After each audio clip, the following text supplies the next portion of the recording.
Hi stock investors, JJ here, welcome back. Well, today I want to react to this video which is called Whaaat, AI startup Perplexity is a BS machine.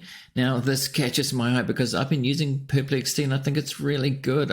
In fact, I'm using Google a lot less lately because of Perplexity. I think it's really good. So let's see what they've got against it. I don't know, maybe it's a kind of hit piece. Let's see. Wired magazine is taking a close look at the AI search startup Perplexity, which is backed by NVIDIA and Jeff Bezos, among others. The authors of a lengthy investigation write it's unclear what Perplexity actually is or how its a search product achieves its results. They speak of inaccurate responses to questions, and they say it appears Perplexity is ignoring a widely accepted standard to not scrape certain areas of websites when websites make that request. For more, we want to bring in... Okay, so they've got a thing against it's supposedly scraping websites. So that is a little different about how good it is and what it actually does. I don't know about that. Now, I just listened to a podcast, look at this, of a Lex Friedman podcast. I don't know whether you can see all of that.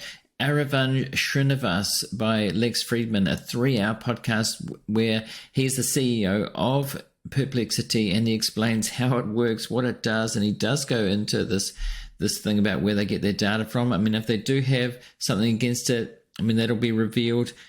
Keep in mind that a lot of, say, media organizations did have quite a lot against Google in the early days and all the way, not just in the early days. I remember back not that long ago, 10 years ago or so, there was a lot of, complaints about Google taking clicks off these media organizations. So perhaps that's something to do with it. Let's see. Katie Drummond, Wired Global Editorial Director. I should out myself, Katie. It's good to see you. Thanks. That I was railing about a non-named AI service, and I don't try many of these things, but I tried this one in particular, and I just thought it was total garbage. Garbage in, garbage out.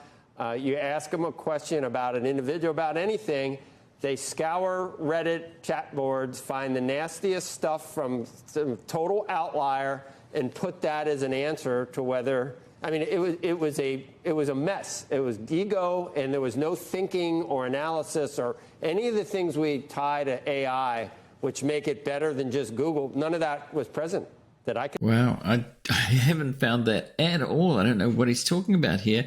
I don't think he's used it very much. I think he's probably used it a couple of times, but what I found is that it's very good. It uses usually three sources, sometimes more when you ask it something. And the question that you ask, if you ask it, not a great question, it's quite intuitive. And, if you make mistakes, which is what some of the other AI LLMs don't do, and it comes back with really good answers. I've found it to be really excellent. So I think this guy's got something against it.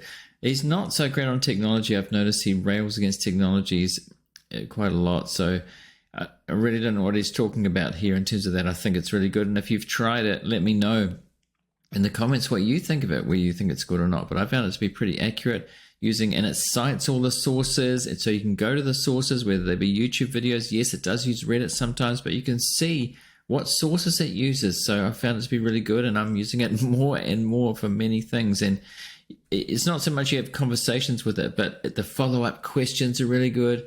I would say go and listen to this podcast again if you want to. It's really worth listening to in terms of what it does. And it isn't a public company yet, so in terms of stock investing, it can't be invested in. I know Stan Druckenmiller has an investment in it. He was so impressed with it, and he was on this channel talking about that, how he was so impressed with it, and the founder that he made a early investment in it, and they mentioned the other big investors there. So this guy definitely has something against Perplexity. I'm not sure what or why. I could tell.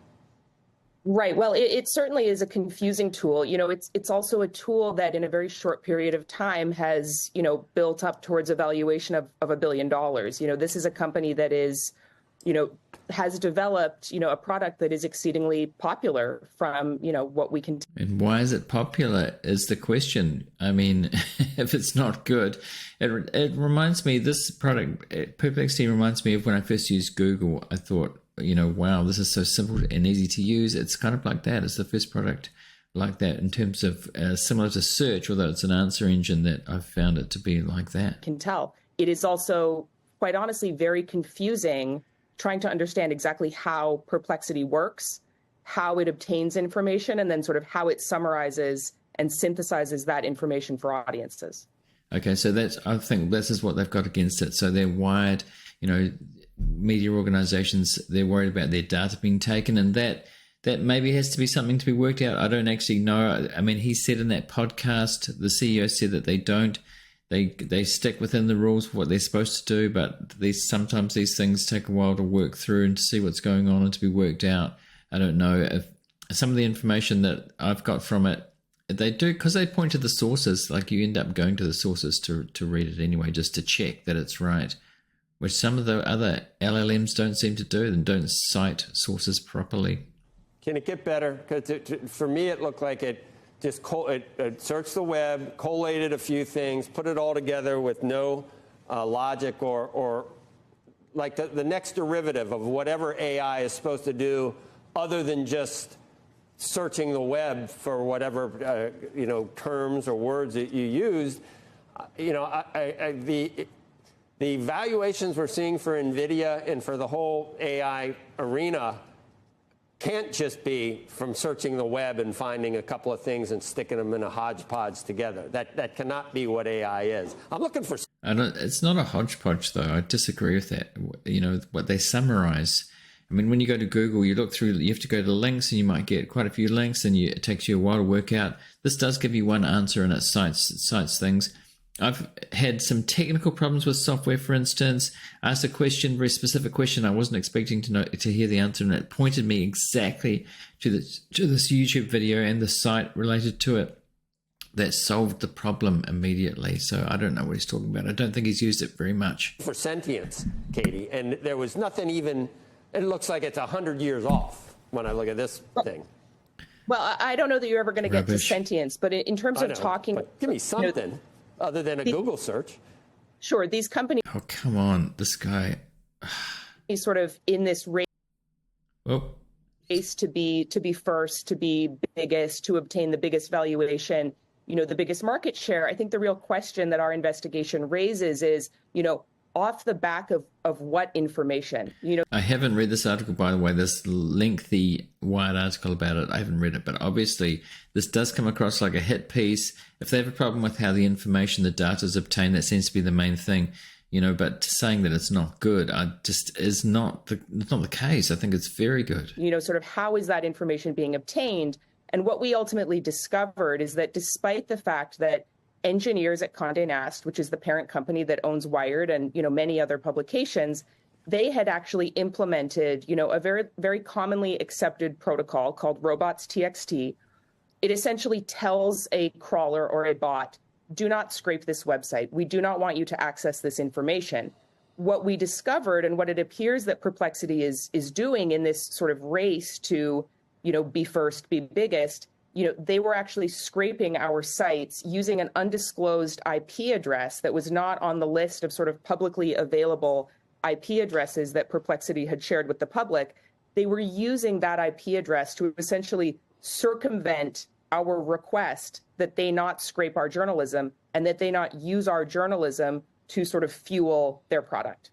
Okay, so he did address this in that long podcast. He talked about this where it said it's pretty complicated because there is, they go into subdomains. So some areas of websites you're allowed to use data and some not, depending on how, what the websites say. And he said that they are sticking within the rules, but can see how sometimes this could not be perfect sometimes, or but this is obviously an area that is going to have to be addressed whether they're doing this or not, and I'm sure it will be in the months and years to come. But Whaaat obviously has a big problem with accessing information on their site. That seems to be the main gripe here.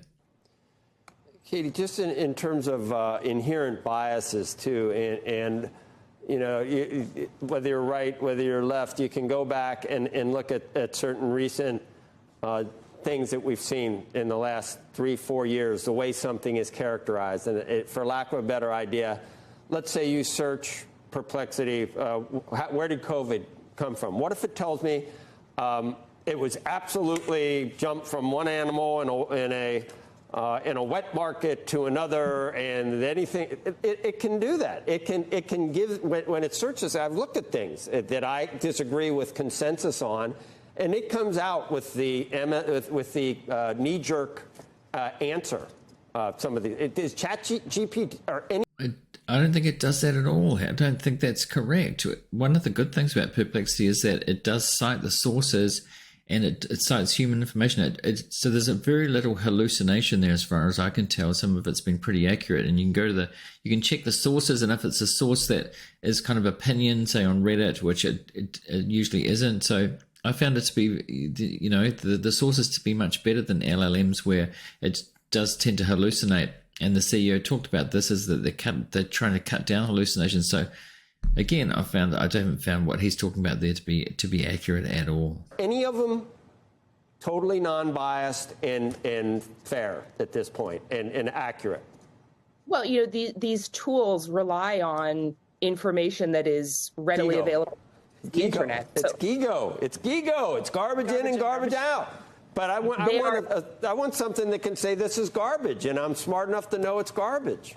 Well, I would say that at this point, your best bet, and sort of the best bet for anyone looking for accurate information, is to go directly to the sources of that information, right? To actually read journalism at its source. Don't use AI. And Perplexity does do that. It cites the sources. You can go there. It's right at the top. And it's like footnotes, like an academic paper. Like, it does have the footnotes where it got that information from, and it sends you there. So I don't know why there's such a big. She obviously likes it. He hates it. Go do it the way that you used to do it. Google it and do the research yourself, because you need to be the intelligence that gives you the answer that you need. So we're back to square one. Then why are things worth trillions of dollars in the stock market? He's talking about Nvidia there. That's the only one that's worth trillions of dollars. Well, again, this is sort of, the technology industry run amok with, journalism and accurate information ultimately as collateral damage in this race. Yeah. I think the technology industry, I think for a long time, has really been divorced from the importance of news journalism, the importance of accurate information making its way to the public. Right. Those two things can work synergistically. In this instance, they are not. And I think, of course, we've seen many instances in the last few decades where they have not sort of worked. There you go, last few decades. So she's talking about how it's evolved. And I can see the point of view where journalism, the media organizations have kind of been dwindling, different ones. Some are still strong, but I think it's just a change rather than a move away. But she's talking about getting paid fairly for journalism, which is really the gripe here, and whether, things can be sorted out. There have been some, court cases, and I think there will be court cases about these AI engines, who gets paid, and, Elon Musk doesn't like info being scraped from Twitter. So I think there'll be some deals done, but seems to be the same gripe. But Perplexity, I think it's because it's good, where he's denying that it's good at all, saying it's terrible, but it is good and pretty accurate and cites the sources. But it does have summaries of those sources, and so that's not the original journalism. So I think this is the crux of it, and this will have to be worked out over time. In a way that is, simpatico, and in a way that sort of reinforces news and journalism and accurate information as really the bedrock of a civil society, ultimately. There you go. So it's really about the journalism not being stolen as they see it, being scraped and stolen, and if that, there's a technical problem. And so they obviously think it's been scraped from their site. And so that will have to be worked out with these organizations and companies as we go along. All right, that was a fairly long one for this channel. So this is a new channel. If you are new here and you like this kind of content, want to see more of it, me reacting to financial news and tech, new tech news and things like this, do subscribe so you can see more of this, hit notifications. And thanks for watching or listening. I'll put a link on the screen to the next thing that YouTube thinks that you should watch. And thanks to everybody for watching or listening. And I'll see you in the next one.